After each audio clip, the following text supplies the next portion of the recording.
Decades ago, I started growing food in my front and backyard, and I realized that my mission in life is to inspire and empower others to grow their own nutrient-dense, healthy organic food. Because of this, a lot of people have come to me with their gardening questions over the years, and that got me thinking, what if we put together a community that would help budding gardeners blossom? So I finally made the idea a reality with my Urban Farm U member program. Each month, your membership includes 3 live online events, a monthly class, a chit-chat with an expert, and a monthly coaching session, plus access to the experts on our member page and a significant discount on our signature courses. I'm deeply committed to transforming our global food system, and I do this by empowering you to grow your own food. The Urban Farm membership program is a simple way to get going. Please join me in transforming your food system today. To learn more, go to urbanfarmmembership.org or text membership to 33444. That's urbanfarmmembership.org or text membership to 33444. You're listening to the Urban Farm Podcast, your partner in the Grow Your Own Food revolution. Whether you've just been introduced to urban farming or you're a lifelong advocate, we're sure you'll leave feeling more informed, equipped, and empowered to dig deeper into the soil of your local food economy. With you every step of the way, here's your host, Greg Peterson. Today on the Urban Farm Podcast, we have our second half of our interview with Tom Spelman of Dave Wilson Nursery to talk about fruit trees and urban orchards. Tom has been involved in the nursery business since 1973. At that time, he was a freshman in high school and rode his skateboard to work. How fun is that? Since then, he has worked for several different nurseries, including Nogales Nursery, where he learned landscape design, installation, irrigation, and construction. Armstrong Nurseries, where he worked with hybridizers, growers, and retail on the weekends. Verne Nursery, which specializes in avocado, citrus, subtropical fruits, and grafted ornamentals, where he was general manager for 20 years. And currently southwestern sales manager for Dave Wilson Nursery. Dave Wilson Nursery is the largest grower of fruit, nut, and shade trees in the USA. They grow 10.5 million trees per year and ship wholesale worldwide. Over the past 20 years, Tom has also done television, radio, video, written and conducted workshops and lectured on the concepts of backyard orchard culture and fruit growing in general. Tom's dedication and passion for quality fruit growing has taken him to dozens of states in the U.S. as well as several countries around the globe to consult and lecture on fruit trees and fruit growing concepts. Welcome to the show today, Tom. Greg, thank you so much. It's wonderful to be here with you today. Absolutely. So tell us about Dave Wilson Nursery, would you? Yeah, Dave Wilson Nursery is, and I'm probably going to blow this up, but Dave Wilson Nursery, to me, is one of the most wonderful companies in the world. I've worked for them now for 15 years. They've given me wonderful opportunities, to go out and work with people and sell trees and talk about trees. Like you mentioned in my introduction, I've done television work, and I've done radio work, and I've written dozens of articles, and I've traveled all around the country and the world talking about fruit trees. Mm-hmm. That's what they want me to do. I mean, number one, they want me to sell trees. But, this goes hand in hand with it. If I can talk about trees and educate people on what does well and where it does well and why trees are going to do well in a specific area, my sales go up. And they've done very well. So Dave Wilson Nursery has given me the opportunity to meet some wonderful people, deal with some wonderful people, do some traveling. The nursery is a very, very efficient machine in production of trees. We've been in business for over 75 years, since 1938. Wow. We started out just growing trees for commercial agriculture, mm-hmm. and they were just shipping trees. The Dave Wilson Nursery is located east of Modesto in the Sierra foothills in California, San Joaquin Valley. So we were basically just shipping trees around the valley in the early days.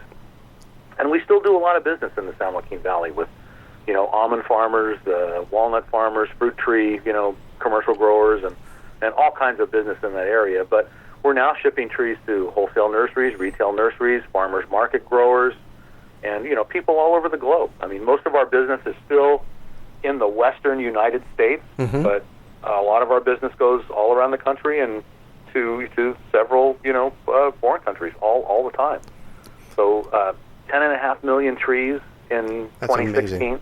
That's amazing. Probably more than that this next coming season. We don't actually have a live count yet for 2017, but we may go up by another million trees for this next year. Wow.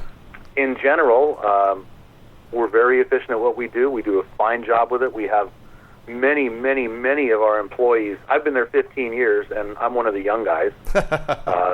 Many of our employees have been there 20, 30, and even 40 years. Wow. It's a good company to work for. We produce a good product at a reasonable price. We back our product, 100%, and work with growers all over the world on how to be successful with fruit and nut production. So it's been a great opportunity for me. I can't thank Dave Wilson Nursery enough for providing me the opportunity that they have. And like I said, I can't even think about retirement. I hope to be here for another 10 years or more. Or 100. Yeah, let's think optimistic, right? Yeah. So I actually had an opportunity to come and see your operation here 2 summers ago. Wow, it's been two years already.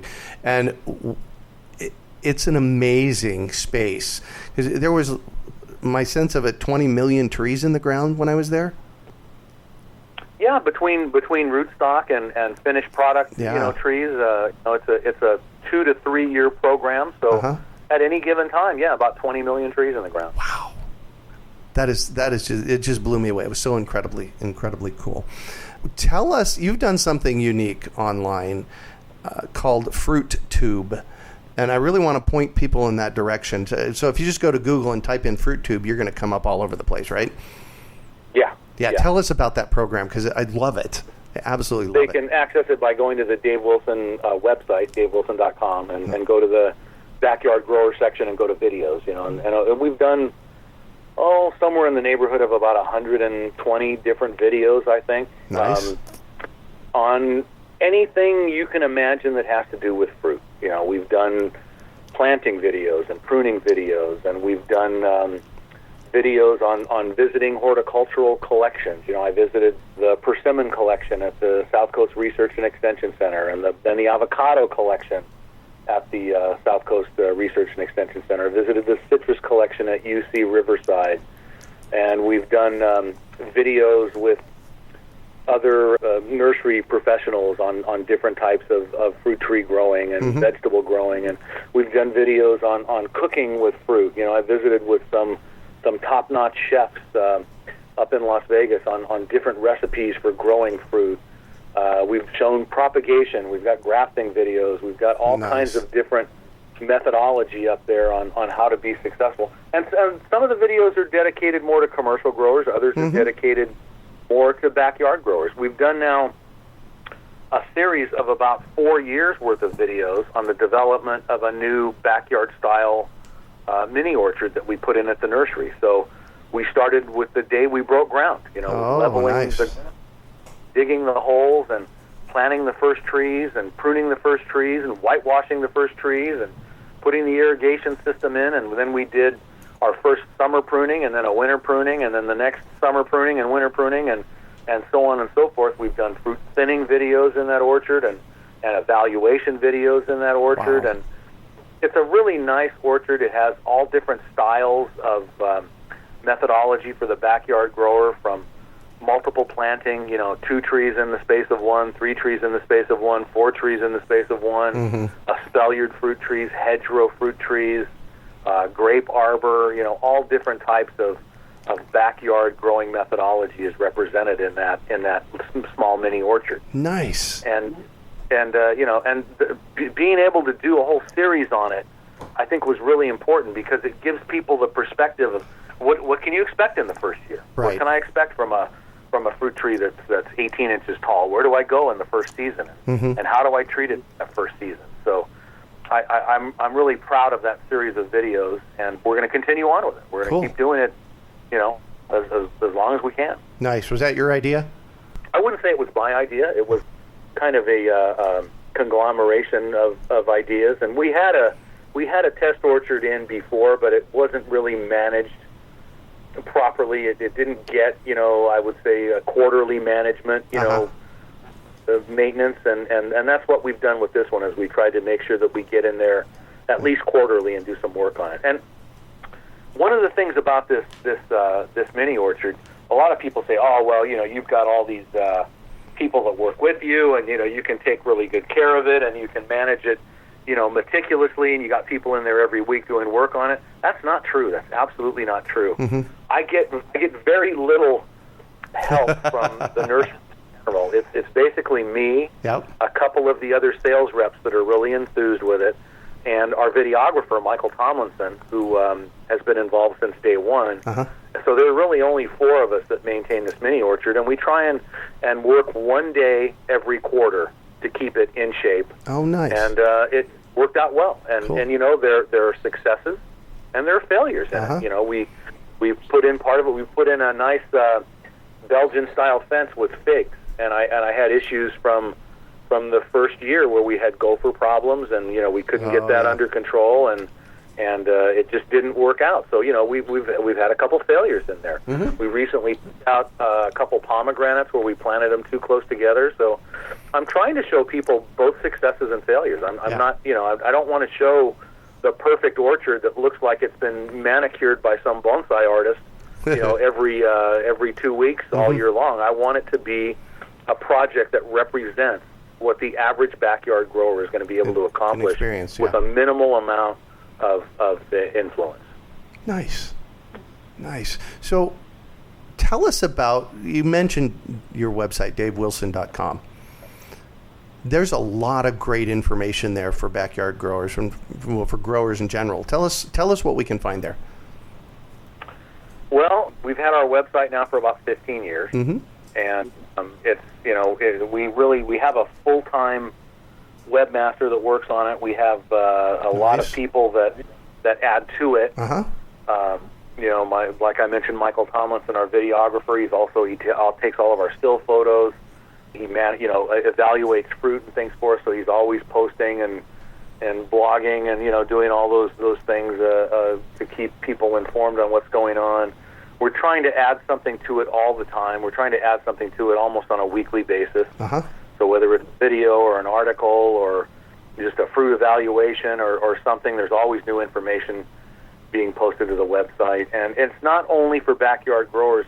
It's set up in 3 different sections. There's uh-huh. a commercial grower section. There's a nursery section where our wholesale and retail nursery customers can use that to their advantage. And there's a backyard grower section that I contribute to more than anything else. So we want our commercial customers to be able to go and get commercial variety information and, mm-hmm. and growing information. We want our backyard growing, customers who don't buy direct from us, but buy from our direct customers. Right. So we want everybody to be able to take full advantage of the website. We're really proud of it. We put a lot of time and effort into it. I think it's probably, it's not one of the most comprehensive websites on fruit production and cultivation that you'll find anywhere. Yeah, and, it's an amazing resource. Yeah, it's just, and I hope to be able to continue on with that, for a long time. We've got a lot of enthusiasm behind it, and we've got a lot of people that put a lot of effort into it, and I'm sure it's going to go, well beyond my time at Dave Wilson Nursery. Yeah, perfect. So let's talk about books. I know there's been probably many books in your life that have impacted you, but you mentioned a couple in our pre-conversation, and I just want to do a shout-out for them because they're pretty powerful books. Absolutely, Greg. I think probably one of the best books that I've come across is a UC publication from University of California, and it's not only a California publication; it goes nationwide, uh-huh. and it's called The Home Orchard, growing your own deciduous and fruit and nut trees, and it's a University of California publication. I think the publication number is 3485. So you can go to their website and order it off their website. It has all the information you'll need on structuring of fruit trees, on selections for the area. It explains things in really good detail.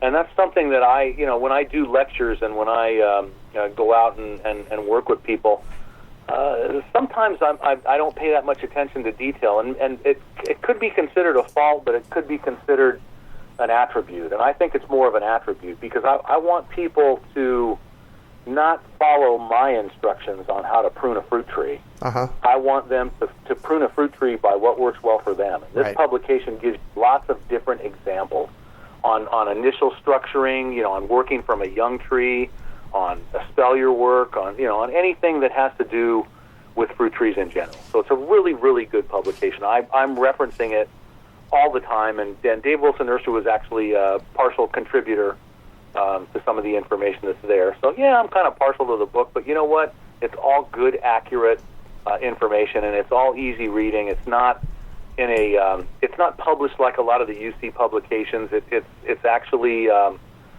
pleasant and entertaining, along with being informative. Yeah.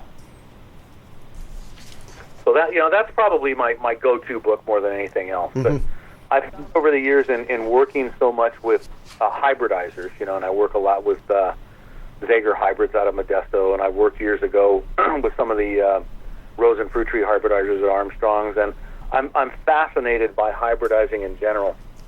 So one of the not a book but a set of books that I go back to quite often, and we mentioned the author earlier, Luther Burbank. Uh-huh.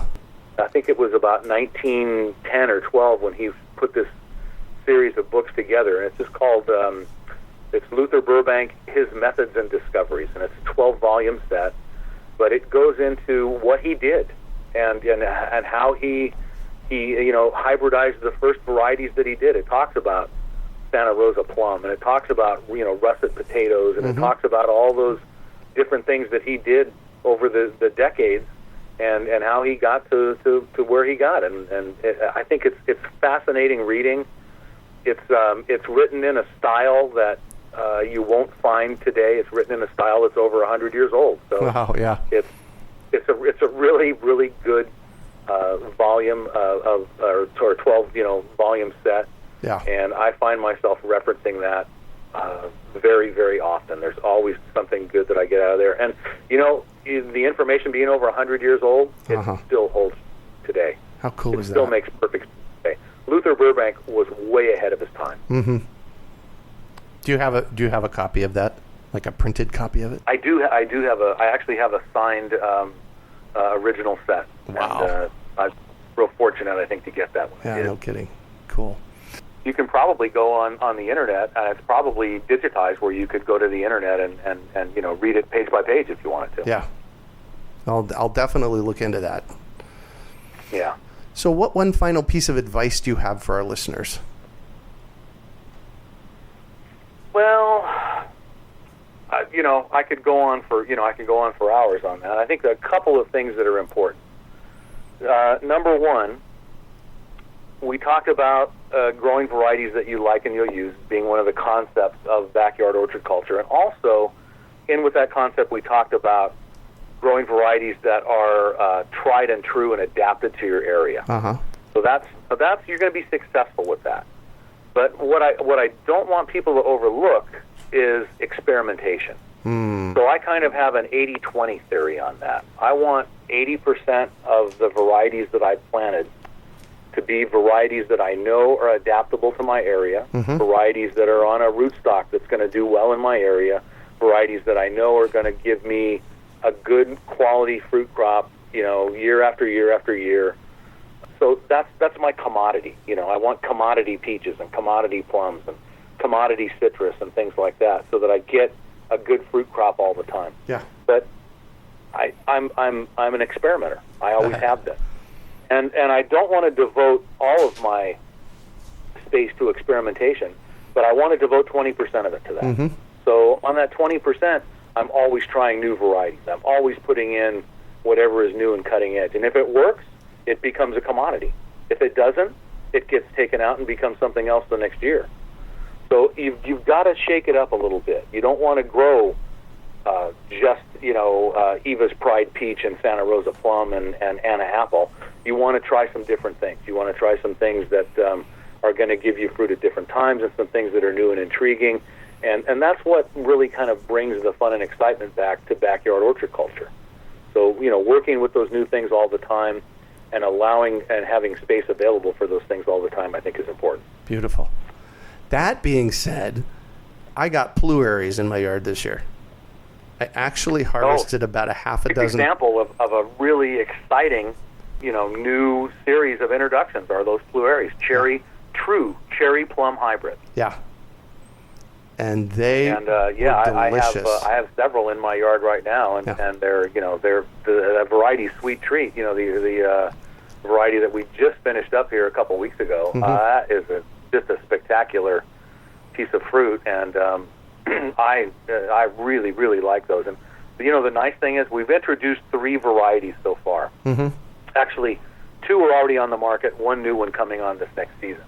But we have about 60 varieties in our evaluation program. Oh my gosh! So I potentially could introduce a new pluary every year for the next 20 years without any problem. So 60. We're looking for different fruit types. We're looking for early season, mid season, late season, and that's one of the fun things that I get to do is working with Zager hybrids in Modesto.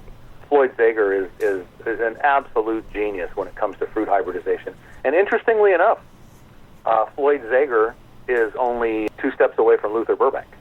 Oh, wow. When Floyd Zager began his career of hybridizing, he worked with a man by the name of Anderson, who is the original father of the nectarine. He hybridized the nectarine. And Anderson worked directly with Luther Burbank. You got Burbank to Anderson to Zager, and now Zager's, Floyd's daughter and sons are working with him in the operation. And one thing I want to mention, I think this, I think is important. A lot of people confuse hybrids with genetically modified organisms. Oh, yes. And they're not. They're absolutely not. Hybridization is an ancient art that goes back thousands of years. And most of the things that we have on the market today are hybrids. Most of the tomatoes and vegetables and grains and most of the fruits and things like that we have now are hybrids. So what Zager has done, with working with Anderson, with working with Burbank, is Zager's been able to hybridize different species within the same genus. So he can cross an apricot and a plum. He can cross a plum and a nectarine. He can cross a plum and a cherry and things like that to come up with interspecifics that give you hybrid fruits. But they're in no way, shape, or form genetically modified. They're done by taking the pollen from a maternal selection, or taking the pollen from a paternal selection, a male selection, right, and pollinating a paternal parent. So I can take pollen from an apricot and pollinate the flower of a plum. And I'm doing that in isolation so that I won't have any bee activity or nothing else is going to change the hybrid that I'm trying to create. So I'm putting in one variety because it's early, and one variety because it's got good color, and one variety because it has good flavor, and one variety because it shows a disease resistance. So in working with things over time, I can breed these characteristics into fruit trees without ever inserting anything genetically that wouldn't be there in nature had they not had the opportunity to overlap in a natural setting. Yeah. And what they do is they do the pollinizations, and they do 60 to 70,000 of these every year. Oh my gosh. And then they grow those fruit on, and then they plant those fruit out into a 4-year evaluation program. So 60 to 70,000 hybrid crosses will get planted out, and they're evaluated for 4 years. And they may not even have produced fruit in the first 4 years, but they could be looking for other characteristics, an early flowering characteristic, a short internode, a different leaf type, or a different structure to the tree, whatever they're breeding characteristics for. So then they'll take those varieties that look promising out of those 60 or 70,000 per year, right, and graft those into mature trees in the field and grow them on for fruit production, and then do a full evaluation, a 10-year evaluation on the fruit itself and the variety itself. So any of Zager's introductions that come on the market are true hand-pollinated hybrids that have been evaluated minimum of 14 years with no genetic insertions of any kind of anything that shouldn't be there in the fruit. So you don't have any moose genes or trout genes or weed genes in your plum tree. They're all within the same species. They're all within Prunus, or they're all within Malus, or within the same not species but genus.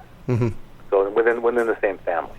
And it's really interesting because they get the opportunity. The Prunus genus is huge. You've got peach, plum, nectarine, apricot, almond.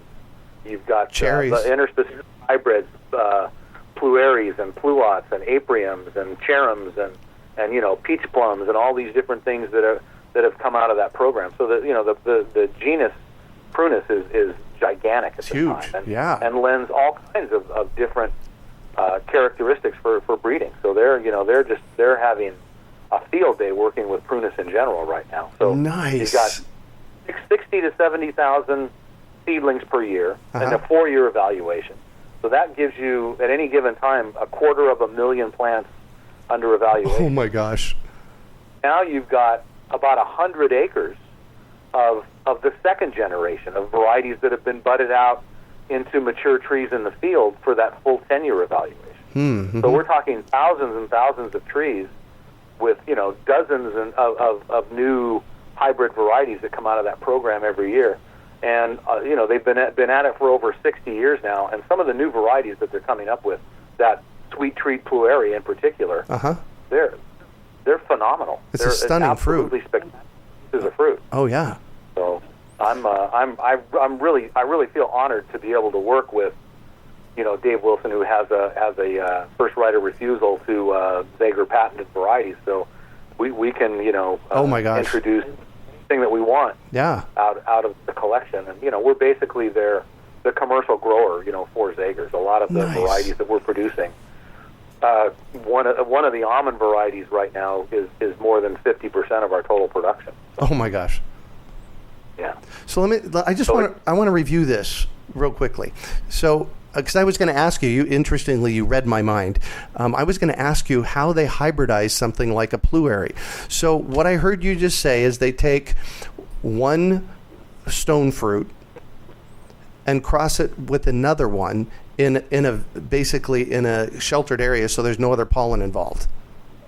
Correct. That's step number one. It's in a screen house. Each individual tree that is being pollinated is in a screen house, so that there can be no other insect activity that would taint that pollination or put anything else in the cross that they hadn't calculated. Cool. So it's all done by hand, and then the tree is screened up, and then the fruit is grown on. Once the tree is completely out of bloom, the screen house is removed, the fruit is matured on that tree, and then the seeds recovered and planted out for that future evaluation. Got it. So then they're taking those seeds and planting them and growing them into trees. And they probably get 1 in 10,000 that works? You know what? It's probably not much more than that. Yeah. In that, I think they probably take, several hundred varieties a year, maybe 500 varieties a year that go into that secondary 10-year evaluation program. And out of that, once they're fully evaluated and they know the cross is true to type and it has the characteristics that they're looking for, they may release 10 to 20 varieties a year. So 60 to 70,000 crosses a year, evaluating over a million trees per year, release 10 to 20 varieties. Yeah. Wow. So there's a lot of work, and people have looked at Zagers over the years and said, well, how can they have all these good varieties? Well, it's just a numbers game. Yeah. It's just that most hybridizers do 1,000 crosses a year at best, where Zagers do 60 to 70,000 a year. Wow. So they're going to have 60 to 70 times more good varieties and more releases than any other hybridizer. That's exciting. Wonderful. I mean, it's really just an amazing place. And there's a couple of our videos up on the YouTube right now that are Zager walkthroughs, evaluating fruit. Oh, right. People that are out there. So, if people are curious about that, it would be good to go and check out those videos. Cool. So to wrap this thing up, Tom, do you have any other epic fruit tree stories you could share with us? Well, I one of the things that I get to do with, through Dave Wilson Nurseries, I get to do a lot of experimentation myself. Uh-huh. I have a very good relationship with the upper echelon at the South Coast Research and Extension Center in Irvine, California. Uh-huh. It's a UC project, and it is all kinds of different individual projects on fruit growing. There's strawberry hybridizers there, and blueberry projects, mm-hmm. and like I said, the big persimmon collection, and the germplasm collection for avocados in the United States is held there. So there's a lot of different things going on there all the time, and they've given me some plots to work with over the years. So I've done an interspecific trial there, which was pluots and apriums and cherry plums, which was very successful. Uh-huh. We have a backyard style or backyard variety test garden there, including probably 25 of my favorite varieties for Southern California. And about, would have been 3 years ago, March 1st, uh-huh. we put a new project in, which was an evaluation of high chill apple varieties in Orange County, California, which is a very low chill environment. I was going to say that's a low chill area. Yeah, very low chill. And average chill hours at Irvine Field Station are probably less than 200 hours per year. Wow. And in 2014 uh-huh. and 2015, they were around 50 hours. So, oh my gosh. Some would even say that's probably give back. But the reason that I wanted to put in this trial on high chill apple varieties, and these are varieties that are rated between 500 and 1,000 chill hours required to produce fruit. Uh-huh. And the reason I wanted to put it in was because over my career of 40 years now, working, 35 years working with fruit trees in general, the reason I wanted to put this program in is because people have told me for decades, hey, I've got this Red Delicious apple in Malibu, and I've got uh-huh. a Arkansas Black apple in Costa Mesa, and I've got, Hudson's Golden Gem in downtown San Diego, California, and they're producing fruit. And I'm like, wait a minute, this doesn't make sense. These varieties shouldn't be producing fruit here. So at first I kind of just blew it off, and I thought, you got the wrong variety, or you really don't know what you have. And then I started to pay some more attention to it. I started to go around and look at what people actually had and what the crops that they were getting. And I thought to myself, I don't know how to explain this, but everywhere that I go, people are producing these high chill apples, and their quality of the apples is good, and they're definitely true to type, and they're producing them in areas where they should never be producing. Wow. So I talked to the UC Extension agent there, John Kabashima, who's a good friend of mine, and I said, John, I'd like to put in this project and evaluate some of these apples. I'm relatively confident that this project is going to be successful, and I just want to do it. So I don't want to do it myself. If I did it in my backyard, then it would be, Tom says you can grow high chill apples in low chill Orange County. Yeah. But if I do it with you, and we can write the paper as a UC study, now I've got some documentation that actually holds water. Uh-huh. So, John said, we've got some extra space. Let's go ahead and do this. What do you want to put in? I said, I want to put in 33 different varieties that are all rated between 500 and 1,000 chill hours. And we're going to put them all in on the same rootstock, and we're going to irrigate them all the same. We're going to prune them all the same. We're going to, treat the whole block as just a little mini commercial orchard, uh-huh. and I want to see what to do. So in the second year, after the second full year, out of those 33 varieties, I had 27 that were fruiting. That's 2 years in the ground. What? This year, I have 29 out of the 33 that are producing a reliable crop of fruit. And these are all varieties that shouldn't ever, the way that they're rated, the way that they've been evaluated for the uh-huh. past 100 years, they're all varieties that should never produce a fruit in Orange County. So there's some varieties that have done exceptionally well, and I'm really looking forward to writing the report on it I don't know whether I'll do it this coming fall or maybe the fall of 2017. I'd like to get a full, March 1st was 3 years in the ground. I'd like to get a full 4 to 5 years of evaluation out of the project before I write the report. But considering that right now 33 varieties that shouldn't produce there, 29 out of the 3 have a reasonable fruit crop. Some of them have a branch-breaking fruit crop. We've already thinned the orchard twice. Wow. And the trees are doing beautifully, and the fruit quality's been really good.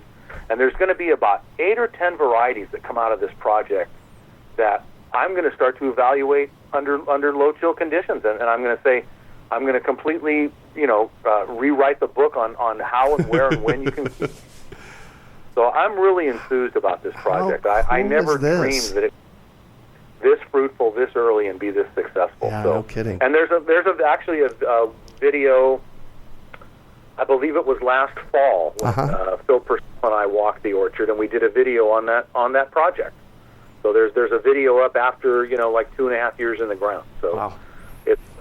It's really going to be fun to carry this all the way out and actually write the report and kind of redefine apple growing in a backyard sense in general. No kidding. So I have a further question for you then.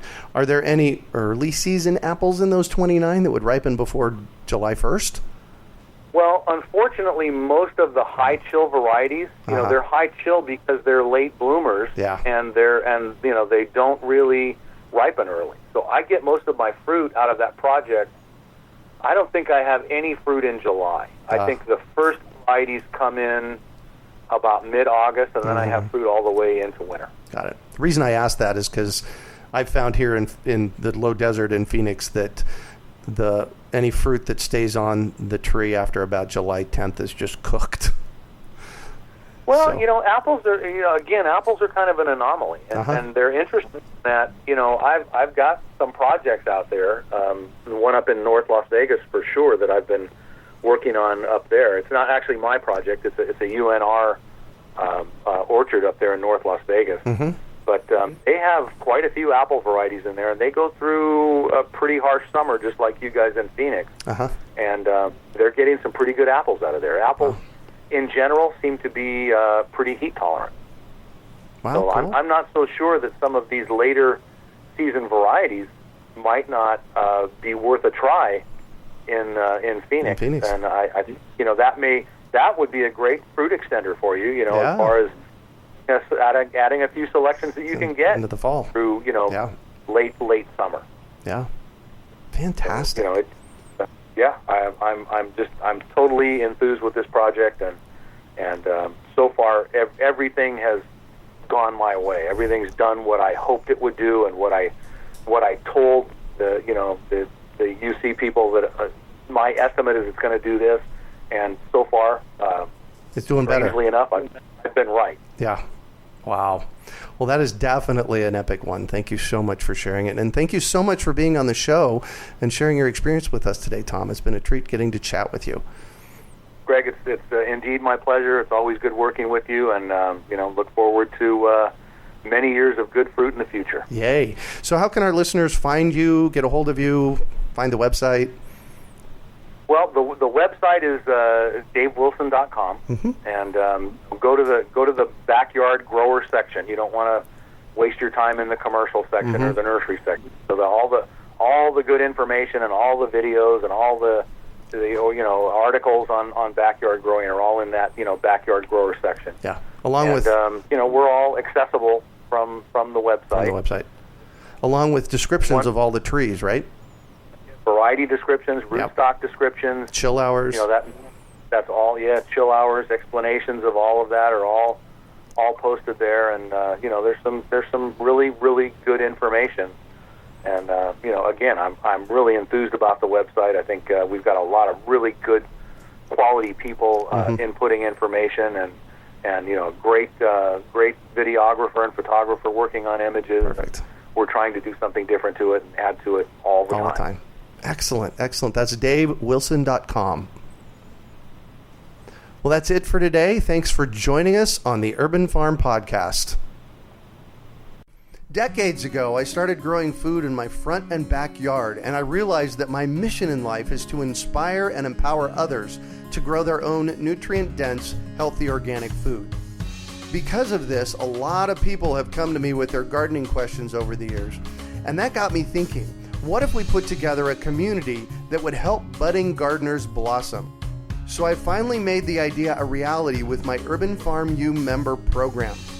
Each month, your membership includes 3 live online events, a monthly class, a chit-chat with an expert, and a monthly coaching session, plus access to the experts on our member page and a significant discount on our signature courses. I'm deeply committed to transforming our global food system, and I do this by empowering you to grow your own food. The Urban Farm membership program is a simple way to get going. Please join me in transforming your food system today.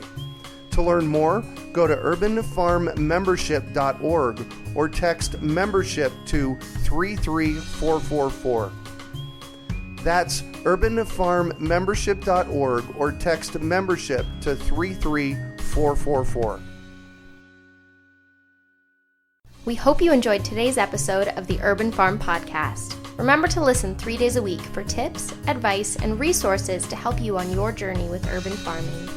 You can find us on the web at urbanfarm.org or send us an email to podcast@urbanfarm.org. In the words of Vincent van Gogh, great things are done by a series of small things brought together. Be encouraged that with each lesson learned and skill developed, you are one step closer in the direction of your dreams.